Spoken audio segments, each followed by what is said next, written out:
Talking with Ken Koenig on SacTV.com, and Ken is an indie musician who's played around Sacramento a lot. Are you from Sacramento?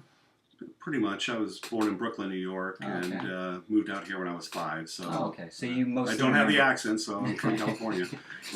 So then you grew up listening to Sacramento radio, right? Oh yeah. Oh, okay. Oh, yeah. What was some of the stuff you listened to? Well, I have to say, growing up, I have older brothers, older sisters, a lot older. So I grew up with a lot of stuff from the 60s, a lot of stuff from the 50s. I had an uncle that used to sing and used to do the Elvis stuff and all that. So when I was about 10 or so, I loved Cahill. I used to listen to Cahill with Yeah. Sue Ryan. I listened to that all the time. Sue Ryan, yeah. Oh, yeah. And then it became Cool 101. But by the time that came in, I was already in my teens and moved on. But like late 70s, early 80s, kind of. Late 70s, yeah. When Midnight Special was still on TV. Okay. Yeah. So I won tickets from Cahill to go see A Hard Day's Night. I think it was the first time they. It was kind of like a re-release, I think. Right. And so I went to go see that for the first time in like 1980. Yeah. And Beatlemania never died. It just kept on going. Really. Yeah. Right. So, especially after Lennon was killed, and it was a big. But that's one thing about the Beatles. They were the best-selling band of the 2000s. Well, and they're also the reason why that I'm here doing this interview with you and doing music, because that was the first record I got. Was my oldest sister had I Feel Fine, and I had this little thing called a close and play. And it was a little record player that opened like this, and you can carry it like a suitcase. Right. And I remember putting that in there. I was about 4, and I can remember I put it in there and closed the thing, and the first thing I hear was boom. I just thought, oh, this is great. And I just kept putting it over just so I could hear that little thing. And then finally I heard the whole song, and I was totally hooked on that. Yeah, definitely. I became a Beatles fanatic when Earth Radio here in town, before there was FM 102, which is KSFM, it was called Earth Radio. They're not even called FM 102 anymore, but they were a freeform rock station in the 70s, and they did a Beatles A through Z weekend in 1978, around the time that Sgt. Pepper movie came out with the Bee Gees. Right. And I had seen that movie, and I thought, wow, I was blown away by the songs, how many great songs there were. And then I just started listening to the real Beatles, and I'm like, wow, I just haven't really heard any bands where every song was good. And so it just turned me on. It's funny you said that, because I think I was like in the 4th grade at that time. And I had this girl that I was in class with, and we had a teacher that was a hippie, and so she let us bring albums in and let us play. I had one like that. Yeah. That's how I got into music. Exactly. It was like every Friday we get to bring an album in, and I happened to bring... I had the same thing. That must have been a nationwide thing where they... what school did you go to? It was Mariposa Elementary in Citrus Heights. Yeah. Okay, I went to John Cabrillo, which is in the John F. Kennedy district in Sacramento, and we had a hippie come in because our teacher had a 6th grade teacher had a nervous breakdown or something like that, and the records everyone was bringing.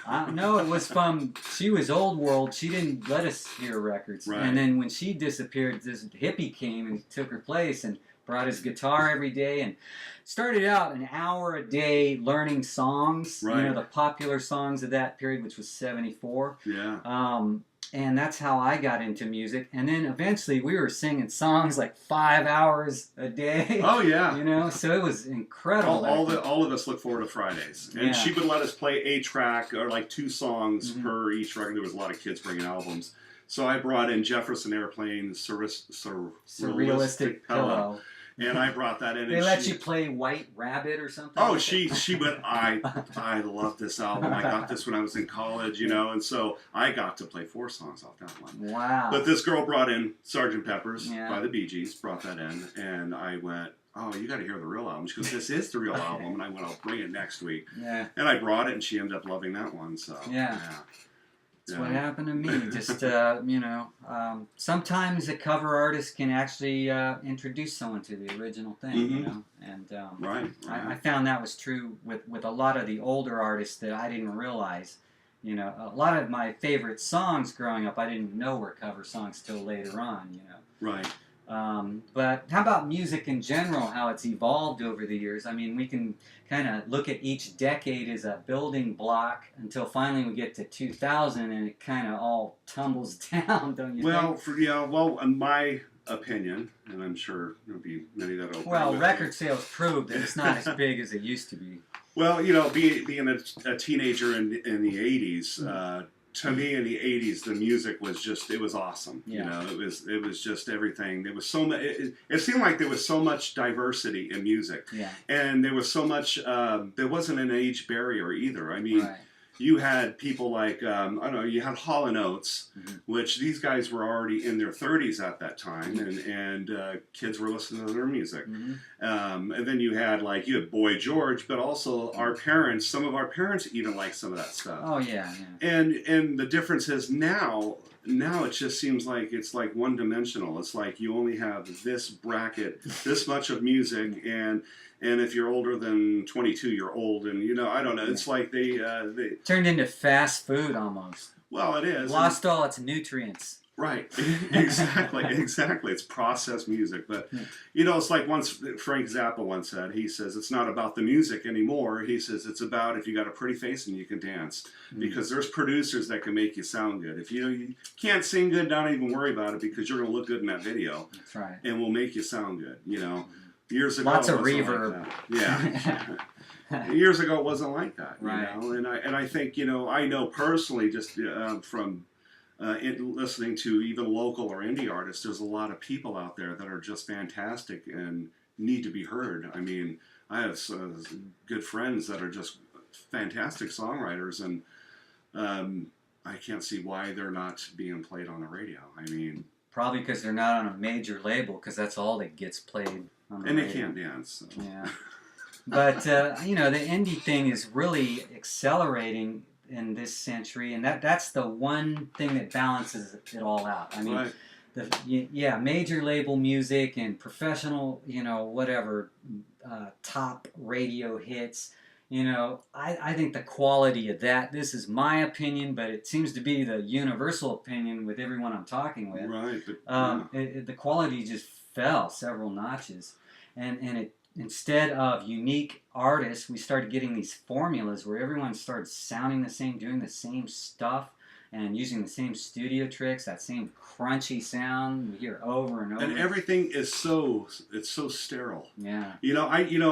For instance, I'll listen to some like old Beatle records or Beach Boy records or something, and you can hear like something in the background. You can hear something fall at the end of the song, or you can hear something like their harmonies are not perfectly on or something like that. But that was awesome. That was good. It just showed that it was human, and I miss that. I actually miss that. And everything now is so quantized and so just and it's almost like it's a CEO and a board of directors deciding, okay, it's got to sound really polished and perfect. And even though it's not perfect, not even close to perfect to my ears.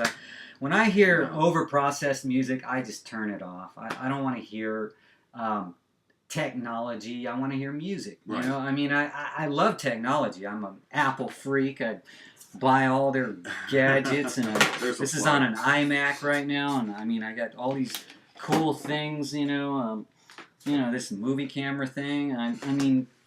But it's got a robot in the other room too. It doesn't mean I want to hear technology when I'm listening to music. I want to hear instruments, human voices. Right. I don't want to hear all that icing on the cake that where the icing takes over the cake. Right. Yeah. I think kids. I always say I feel sorry for kids today because they're getting ripped off and they don't even know it. I mean, they don't know what's out there. They're not a Whatever happened to good R&B? I mean, there's still some, but I mean, remember how there used to be just like Marvin Gaye and Aretha Franklin and Stevie Wonder, and you're like, wow, everybody liked those artists. But then it became, like you said, a really segmented, fractionalized, divisionalized music scene. Right. And that was due, I think, to just the music industry focusing on demographics. And radio stations only going after certain demographics. and then kind of excluding others who didn't fit, you know. Right. Well, it's them thinking the kids want this. This is what people want. So I always say it this way: if you have, if you have a room full of starving people, and you say, okay, I know what you want to eat. You want peanut butter and jelly. Yeah, they're going to want that because they're starving, and that's all they're going to look forward to. That's all they want to eat because that's all they know. That's all you've given them. So, yeah, that's what they want, and if the other kid doesn't know what the other ones, oh, you have that, I want that too, It's the same with music. If you're just giving kids this and you say, this is awesome here, and you're not giving them anything else, that's all that they want to listen to. And unfortunately, today, there's not really much of a variety of music